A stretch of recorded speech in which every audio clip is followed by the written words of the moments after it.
Before we begin, viewer discretion is strongly advised. The following content is created for educational and entertainment purposes only.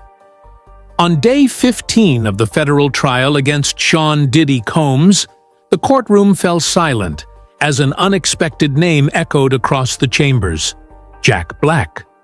Known worldwide for his humor, musical talent, and acting chops, Jack wasn't here to make the courtroom laugh. He was here to testify, and what he shared left everyone shaken.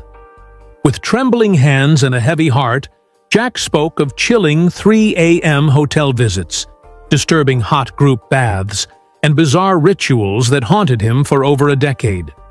What began as laughter ended in horror. Jack Black's appearance in the courtroom sent a ripple of disbelief through the gallery. Whispers spread like wildfire as the beloved comedian and actor, the man who made millions laugh with School of Rock, Nacho Libre, and his Tenacious D performances, took the stand with a face void of all humor. The bailiff called for silence as Jack approached the witness chair, his steps measured, hands slightly trembling. He took a seat, glanced at Diddy, then turned toward the judge with a quiet nod. "My name is Thomas Jacob Black," he began, voice calm but undeniably tight. "And I'm not here to entertain today. I'm here to tell the truth." From the jump, Jack made it clear that what he was about to say had weighed on him for years. He wasn't part of the music industry, nor had he worked with Diddy on any artistic project. But their paths crossed in ways that Jack described as spiritually invasive. He first met Diddy at a celebrity charity gala in the early 2000s. He was magnetic, Jack admitted. "I didn't think anything of it at first. Big star, charming energy, cracked jokes with me.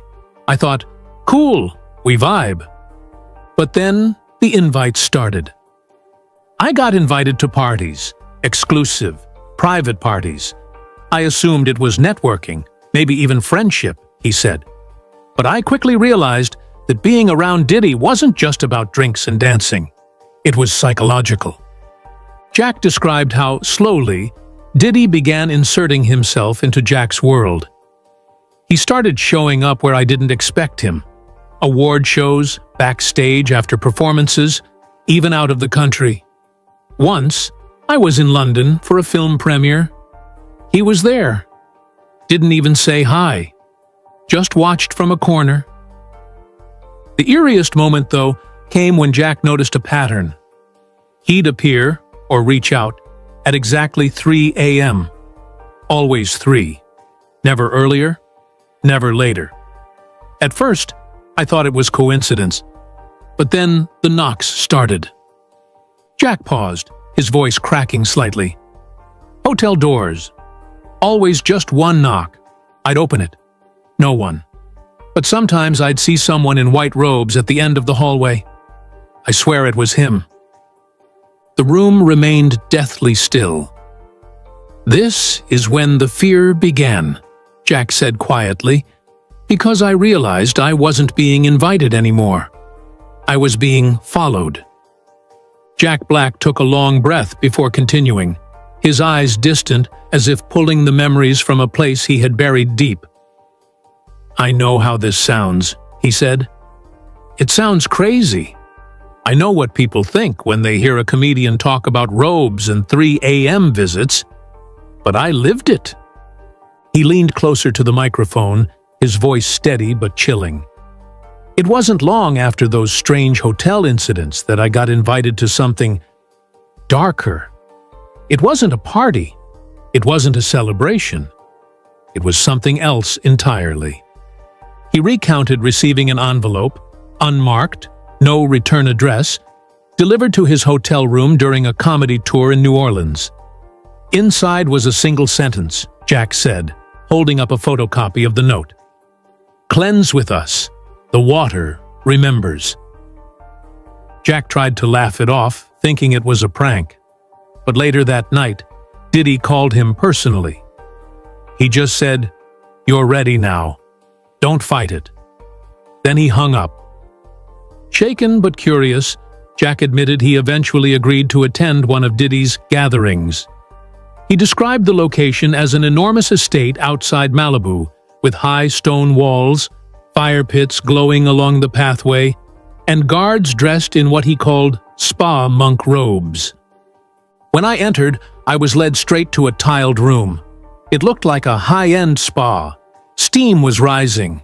There were 6 or 7 other men already inside, all of them naked, all of them famous. Jack hesitated. "I'm not going to name them. That's not why I'm here. But they were people you've all seen on red carpets, heard on the radio, or watched on TV." He said Diddy arrived last, dressed in white, flanked by 2 masked women. No one spoke. It was like a silent ritual. We all stepped into the pool, which was steaming hot. I tried to leave. I said I wasn't comfortable. That's when Diddy put his hand on my chest and whispered, "You already said yes, Jack. There's no going back now." Jack's voice faltered as he described the bath. It wasn't sexual, but it was wrong. There was chanting. They poured oils into the water. At one point, everyone started humming the same tune in unison. It felt hypnotic, like I wasn't in control anymore. He paused, his face pale. When it ended, Diddy just smiled and said, "The water has your truth now." Jack looked at the courtroom. I left that night and threw up in the bushes outside the estate. I sat there for hours trying to convince myself it didn't happen. But it did, and that was only the beginning. Jack Black's face darkened as he adjusted his seat on the witness stand. After that night, I wanted distance. I blocked Diddy's number, changed hotels. I even canceled appearances. But none of it worked. He always found a way back in. He told the court about a bizarre pattern that began to consume his life. Diddy showing up in cities where Jack was performing, despite having no reason to be there. "I was doing a show in Toronto," Jack said, "and just as I finished my set, I got back to my dressing room and found a single black rose on the table. No note, just a rose. I knew it was him. I just knew." The incidents escalated. Jack said he'd check into hotel rooms only to find robes laid out on the bed. Once, in Berlin, he opened his mini-fridge to find a single bottle of scented oil, identical to what was used in the hot bath ceremony. It was like he was reminding me, like I could never forget, even if I wanted to. Then came what he called the second ritual. "I was in Prague," Jack said. "I was shooting a movie, trying to forget everything. One night, after a long day on set, I came back to my hotel, and the concierge handed me a letter. It just said, 'The water waits.' No return address, nothing." Jack's voice cracked again. That night, I was woken at 3 a.m. by knocking. Not just one knock this time. 3, loud, deliberate. I didn't answer. I sat frozen in bed. Then I saw the doorknob start to turn slowly, but it was locked. He got out of bed, heart racing, and looked through the peephole. I saw him, Diddy, just standing there. He wasn't smiling. He wasn't angry. Just waiting, like he knew I'd open the door eventually. But I didn't. The next morning, the front desk told Jack there was no security footage of anyone on his floor between 2:45 and 3:15 a.m. "That scared me more than anything," he said, because it meant either he had people inside the system, or worse, I was starting to lose my grip on reality. Jack said that after the Prague incident, he spiraled. Panic attacks, insomnia, a constant fear of being watched. It wasn't just about him being around, it was the mind games. The way he inserted himself into my private space, into my head. He paused, his voice soft but resolute. And that's when I realized this wasn't obsession. It was control. And I was trapped in it. The courtroom was silent except for the soft tapping of a reporter's pen. Jack Black shifted in his seat, now visibly exhausted. His voice dropped lower, more reflective, as he leaned into the microphone once again. I started questioning everything about my life. Every shadow, every late-night noise in a hotel room, every unfamiliar number calling my phone. I assumed it was him. He explained how the pressure began affecting his work. I missed deadlines. I started declining roles. I told my team I needed time off, but I couldn't explain why. How do you explain to someone that you're afraid a music mogul might materialize in your room at 3 a.m. again? Then Jack shared what he called the final bath. It happened in 2016, he said. I had just wrapped a project in LA and was staying at a high-end wellness resort in Topanga Canyon, totally off the grid. No press, no public itinerary. It was supposed to be a secret. He paused. But he found me. Jack said he had scheduled a late-night steam and hot spring soak in one of the resort's private outdoor areas. He was alone, meditating in silence, when he heard the sound of sandals scuffing the stone steps. I looked up, and there he was, robe open, smiling, just stepped into the spring like it was his place. Diddy didn't say a word. He just lowered himself into the water beside Jack and started humming. The same melody Jack remembered from the Malibu ritual. I froze. My body went cold, even in boiling water. I wanted to scream, but I couldn't. Then Diddy leaned in and whispered, "You can run, Jack, but the water follows." I got out of the pool, still dripping, ran straight back to my cabin and locked myself in. I didn't sleep. I called a friend, told them everything. It was the first time I said it all out loud, and that's when I realized I wasn't just haunted, I was being hunted. He looked out at the courtroom. Diddy wasn't chasing me for sport. He was proving a point, that no matter who you are, what power you think you have, he can still own a part of you. Tears welled in Jack's eyes. I'm not a victim because I'm weak. I'm a victim because I stayed silent, because I let it go on too long, because I thought if I laughed it off, it wouldn't be real. But it was, and it still is. Jack Black's breathing grew heavy as he sat up straighter in the witness box. His tone shifted, less scared now, more determined. I kept all of it buried for years, he said. I buried it under jokes, under movies, under concerts and voiceovers. But you can't out-sing trauma. You can't outrun fear when it shows up at 3 a.m. every time you close your eyes. He revealed that he began documenting his experiences in a secret digital journal, one that wasn't on the cloud, wasn't shared, and had no title. I didn't even give the file a name, just kept it buried on an old laptop, because part of me still believed I was going insane. Jack said he wrote in it after every incident. He described dreams where he'd be submerged in water and wake up choking. Other entries detailed the scent of Diddy's cologne, lingering in elevators where he wasn't supposed to be. It wasn't just paranoia, Jack insisted. It was a pattern. Then he said something that caused a collective shift in the room. I wasn't the only one. Jack paused, looking at Diddy, then turned back to the jury. There were others, comedians, musicians, A-list stars, people who would never ever speak his name publicly. But they called me, late at night, whispered versions of the same story. The water, the robes, the knocking, the silence. He recounted a moment in 2019 when an actor friend, whom he didn't name, called him sobbing from a hotel in Paris. He said, "Jack, he's here again. I just heard the knock." The man checked out, left the country, and hasn't worked publicly since. Jack said the silence was the scariest part.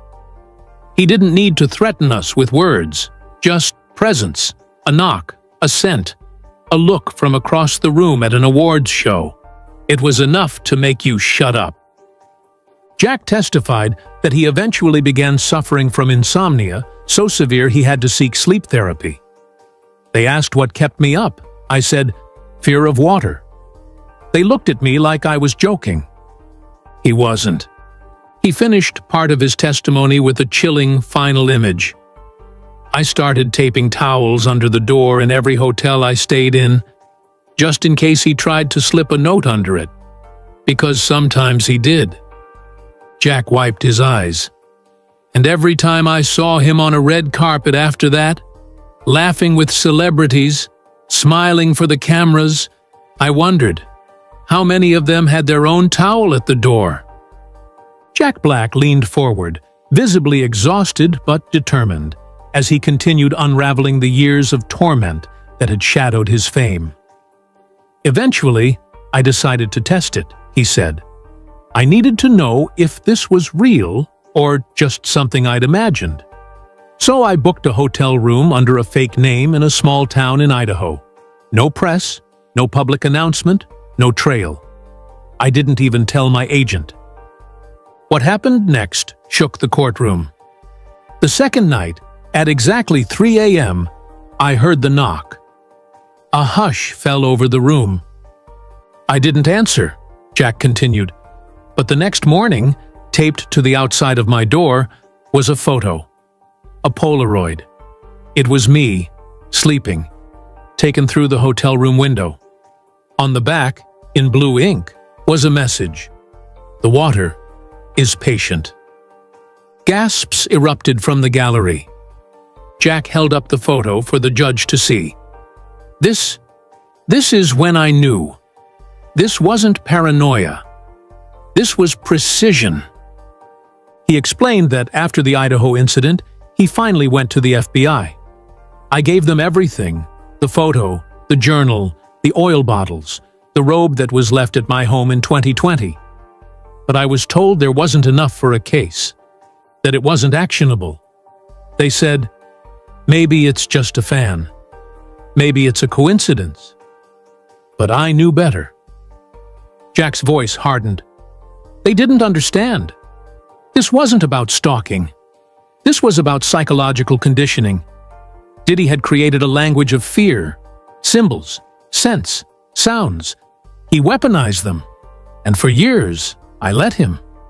He recounted a specific dinner party in Hollywood where he sat across from Diddy just months after the Idaho photo. He raised a glass to me. Just a smile. No words.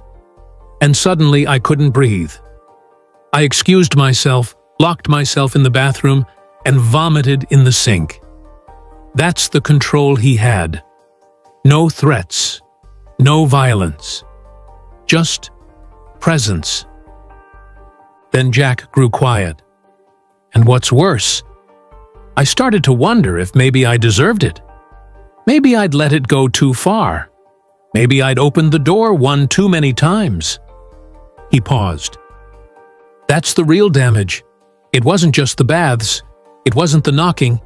It was the rewiring of my mind. And the scariest part of all is that I'm not alone. I just might be the only one willing to say it out loud. Jack Black exhaled deeply before beginning again, his voice lower now, more measured. There was a moment in 2021 when I thought I was free. I hadn't seen Diddy in person in over a year. COVID had shut down the world. I had convinced myself the nightmare was over. But it wasn't. Jack described being invited to a high-profile virtual charity event. It was a live stream, no physical venue, just Zoom screens and webcams. I was in my home office, safe, or so I thought. He paused, Halfway through the event, right before I was about to speak, one of the video feeds suddenly flickered. Then a new screen appeared. He clenched his fists on the stand. It was Diddy, not a pre-recorded video, live. He was in a dark room. He didn't say a word, just held up a single finger, as if to say, "One more." Then his camera cut out. Jack said he immediately shut down his computer and called the event's organizers, but no one could explain how the feed had been hijacked. They thought it was a prank. They laughed, but I knew. I felt it. That night, Jack received another package at his gate. There was no label, just a box. Inside was a single white towel, damp to the touch, and a small bottle of peppermint oil, the exact scent from the Topanga Canyon bath. At this point, Jack's voice broke again. I remember holding that towel and just crying. Not because of fear, not because of anger, but because I realized I had no more hiding spots. My home, my mind, my career, he had touched all of it. Then Jack turned to address the judge directly. I've stayed quiet for over a decade. I stayed quiet because I thought speaking out would destroy me. But silence was worse. Silence was a slow death. He pulled a folded piece of paper from his pocket. This is a letter I wrote to myself last year. I never intended to share it. But now, I think it's time. Jack read aloud, "To the man I used to be. I'm sorry I let the shadows win. I'm sorry I chose comfort over truth. I'm sorry I let someone else define the edges of my mind. But no more. The water stops here." The courtroom sat still. I testify today not for vengeance, Jack finished, but for liberation, for anyone who's ever felt the cold touch of control disguised as kindness. I'm done being afraid of 3 a.m. Jack Black's hands trembled slightly as he placed the letter back into his coat pocket. The courtroom, riveted and silent, watched as he took a long breath and continued. After that virtual event, something shifted in me. I stopped waiting for someone to save me. I started collecting proof, not for court, not for fame, but for myself, so I wouldn't keep thinking I imagined it. He revealed that he'd begun tracking patterns. Every hotel reservation where the front desk said someone had asked for a key copy. Every time he caught a glimpse of Diddy's face in a reflection, then turned and no one was there. It was always subtle, always deniable, but always unmistakably him. Then he described one of the darkest moments of his life. In late 2022, I was filming in Vancouver. A winter shoot, long hours, isolated cabin location. I thought maybe, just maybe, I had finally slipped his grip. But on the third night, I woke up at exactly 3 a.m. again. My phone was dead. My window was cracked open, even though I had locked it. He paused, swallowing hard. On the nightstand was a single grape. A red, seedless grape. The room murmured. To most people, that means nothing. But I once told him, back in 2008, during one of those sick ritualistic bath sessions, that grapes made me feel safe, that they reminded me of my grandma, that I always kept them around when I was anxious. Jack's voice wavered. That was his message. I know you. I still know you. He stared directly at the jury. You see, it wasn't about hurting me physically. It was always psychological, always intimate, always personal. Diddy didn't just want power over your career. He wanted to live in your dreams, your fears, your memories.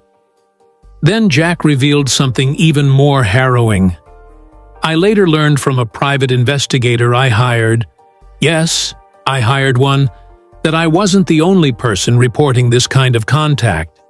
He found multiple cases, multiple names, who had received symbolic items: a shoe, a melted candle, a VHS tape with no footage. Different items, different meanings, but the same message. I'm still here. He paused. By then, I wasn't living. I was surviving. And not for myself. For my wife. For my kids. I didn't want them to grow up with a father who flinched every time a door creaked open. Jack leaned in closer to the mic, eyes firm. That's why I'm here. Because if I don't name this monster now, it never stops. Not just for me, for whoever's next. The courtroom remained hushed as Jack Black prepared to deliver his final statement. His voice, though worn from hours of testimony, was resolute. There's one last thing I need to say. And it's not easy, he began, because it's the one thing I've never told anyone. Not my wife, not my closest friends, not even my therapist. He looked down for a moment, gathering his strength. I let it happen. The words hit the room like a hammer. I let it happen, he repeated. Not because I wanted to, not because I enjoyed it, but because I didn't know how to stop it. I laughed through it. I sang through it. I accepted roles, smiled at red carpets, hosted late-night shows, all while something inside me rotted. He raised his gaze again. And that's what he counts on. That's what predators count on. Our silence, our shame, our fear of not being believed. Jack said he remembered one particular moment vividly. A night in 2014 when he found himself back at Diddy's estate for what was supposed to be a casual industry mixer. Everyone was there. Executives, influencers, comedians. I told myself I was just networking, that I could control the space. But when the music died down and the guests thinned, Jack was asked to stay behind. He led me into that same marble-tiled spa room, the one with the hot tub in the center, and the circle of candles that never melted all the way. And I stood there, frozen, as he undressed, slid into the water and said, "Come in, one last time, for old time's sake." Jack wiped a tear from his cheek. I didn't move, not a step. I turned around, walked out, and drove home soaking in guilt and shame. I thought it would be the end, that saying no would break the cycle. But I was wrong. That night was just the beginning of the hauntings. He explained that after that moment of defiance, things got darker. I'd find my mail tampered with, packages I didn't order, anonymous voicemails whispering lyrics to songs I hadn't sung in years, always at 3 a.m. Jack stood from the witness chair, not by order, but by will. So I'm here. I'm here to say that I don't care if this destroys my career. I don't care if I never work again. I care about my kids knowing their dad wasn't afraid to face down the monster under the bed, even if it wore a diamond-studded watch and called itself love. He looked once more at Diddy, and then to the judge. It ends now, not just for me, for everyone who thought they had to bathe in silence to survive in this industry. The courtroom, once cold and sterile, now felt like a confessional.